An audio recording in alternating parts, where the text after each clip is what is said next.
தாய் தமிழ் உறவுகளுக்கு வணக்கம். திமுக நட்சத்திர வேட்பாளர்கள் தோல்வி என்ற தலைப்பில் இந்த காணொளியை காண்கின்றோம்.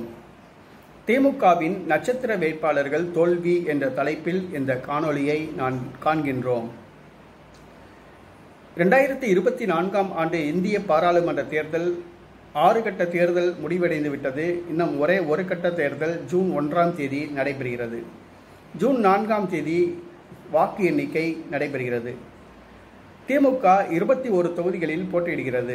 தேர்தலுக்கு முந்தைய கருத்து கணிப்பாக திமுக மொத்தமுள்ள 40 தொகுதிகளில் 38 தொகுதிகள் வரை வெற்றி பெறும் என்று கருத்து கணிப்புகள் தெரிவித்தன. ஆனால் கருத்து கணிப்புகள் கருத்து திணிப்புகளாகவே இருந்தன. ஆனால் தேர்தலுக்கு பிந்தைய கள நிலவரங்கள் திமுக கூட்டணிக்கு ஒரு சர்க்கிளாகவே காணப்படுகிறது. திமுக பாதிக்கும் மேற்பட்ட தொகுதிகள் வெற்றி பெறலாம். ஆனால் முக்கியமான நட்சத்திர வேட்பாளர்கள் தோல்வி அடைவார்கள் என்று கணிக்கப்பட்டுள்ளது. திமுக போட்டியிடுகிற 21 தொகுதிகளில் நட்சத்திர வேட்பாளர்கள் 6 பேர் தோல்வி அடைவார்கள் என்று கணிப்புகள் தெரிவிக்கின்றன. முதலாவதாக கனிமொழி. தூத்துக்குடியில் கனிமொழி தோல்வி அடைகிறார் என்று கணிப்புகள் தெரிவிக்கின்றன. தூத்துக்குடியில் கனிமொழிக்கு ஆதரவாக கீதா ஜீவன், அனிதா ராதாகிருஷ்ணன் ஆகியோர் தேர்தல் வேலை பார்க்கவில்லை என்று கூறப்படுகிறது. மேலும் தூத்துக்குடி தொகுதி பக்கம் கனிமொழி எட்டி பார்க்கவே இல்லை என்று கூறப்படுகிறது. ஆகவே கனிமொழி 1 லட்சம் வாக்குகள் வித்தியாசத்தில் தோல்வி அடைவார் என்று கணிப்புகள் தெரிவிக்கின்றன. அதேபோன்று மத்திய சென்னை தொகுதியில் போட்டியிடுகின்ற முன்னாள் மத்திய அமைச்சர் தயாநிதி மாறன் தோல்வி அடைவார் என்று கணிக்கப்பட்டுள்ளது. சென்னை பெருவெள்ளத்தின் பொழுது இவர்கள் தொகுதி பக்கமே எட்டி பார்க்கவில்லை என்று கூறப்பட்டுள்ளது. அவருக்கு ஒதுக்கப்பட்ட தொகுதி நிதியில் 75% செலவழிக்கவில்லை என்று கூறப்பட்டுள்ளது. ஆகவே தயாநிதி மாறன் தோல்வி அடைவார் என்று கூறப்படுகிறது.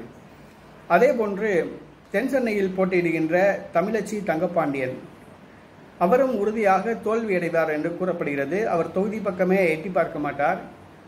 ஏதாவது புத்தக வெளியீட்டு விழா, திறப்பு விழா என்றால் மட்டும்தான் அவர் கலந்து கொள்வார். சென்னை பெருவெள்ளத்தின் பொழுது அவர் தொகுதி பக்கமே அவர் எட்டி பார்க்கவில்லை. ஆகவே தென் சென்னையில் தமிழச்சி தங்கப்பாண்டியன் தோல்வி அடைவார் என்று கூறப்படுகிறது. தமிழச்சி தங்கப்பாண்டியன் நிதியமைச்சர் தங்கம் தென்னரசுவின் உடன் பிறந்த சகோதரி என்பது குறிப்பிடத்தக்கது. அடுத்ததாக வடசென்னையில் போட்டியிடுகிற கலாநிதி வீராசாமி, முன்னாள் அமைச்சர் வீராசாமி அவர்களுடைய மகன். இவரும் சென்னை பெருவெள்ளத்தின் பொழுது தொகுதி பக்கம் எட்டி பார்க்கவில்லை என்று கூறப்படுகிறது. ஆகவே இவரும் தோல்வி அடைவார் என்று கணிப்புகள் தெரிவிக்கின்றன. ஸ்ரீபெரும்புதூர் TR பாலு, இவர் அநேக முறை பாராளுமன்றத்துக்கு தேர்வு செய்யப்பட்டவர். தற்பொழுது வயது மூப்பால் அவதிப்படுகிறார். கருத்து கணிப்புகள் இவருக்கு எதிராகவே உள்ளன. அடுத்ததாக சேலம் தொகுதி செல்வ கணபதி, இவர் ஒரு நட்சத்திர வேட்பாளர், முன்னாள் அமைச்சர். சேலத்தில் எடப்பாடி பழனிசாமி குடியிருப்பதால் சேலத்தில் அதிமுக வெற்றி உறுதி என்று கூறப்படுகிறது. சேலத்தில் செல்வ கணபதி தோல்வி என்று கூறப்படுகிறது. ஆகவே திமுக கூட்டணியில் 6 நட்சத்திர வேட்பாளர்கள், திமுக வேட்பாளர்கள் 6 பேர் தோல்வி அடைவார்கள் என்று கூறப்படுகிறது. திமுக தான் போட்டியிடுகின்ற 21 தொகுதிகளில் 6 நட்சத்திர வேட்பாளர்கள் தோல்வி அடைவார்கள் என்ற கணிப்பு திமுக தொண்டர்களுக்கு சற்று அச்சத்தை ஏற்படுத்தியுள்ளது.